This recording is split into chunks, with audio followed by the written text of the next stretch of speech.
കപ്പ പുഴുങ്ങാനല്ല അന്ന്, മീൻ കറിയൊന്നും ഇല്ലല്ലോ. അപ്പം ഞാനൊന്ന് തേങ്ങയൊക്കെ ഇട്ടിട്ട് ആക്കിത്തരാം കേട്ടോ. ഞാനൊന്ന് നല്ലപോലെ ഒന്ന് കഴുകി എടുത്തിട്ട് വരട്ടെ. കപ്പയൊക്കെ കഴുകി വൃത്തിയാക്കി എടുത്തിട്ടുണ്ട്. ഇനി നമുക്കതിലേക്ക് മഞ്ഞൾപ്പൊടി, ഉപ്പെല്ലാം വെള്ളമായിപ്പോയി മഴക്കാലം ആയതുകൊണ്ട്.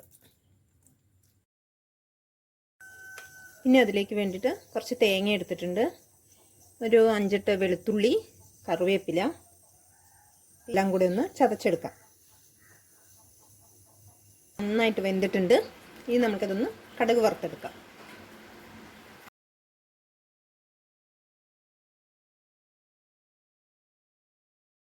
മറ്റൊന്ന് നമ്മുടെ കൊടുക്കാം. കുഞ്ഞു ചെറുതായി മുറിച്ച സവാള ഇടാം.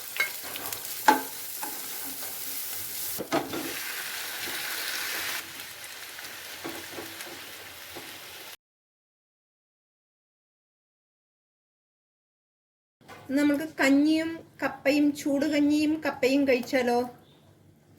പൊളിക്കും, മഴയല്ലേ. കൂടെ ചേർത്ത്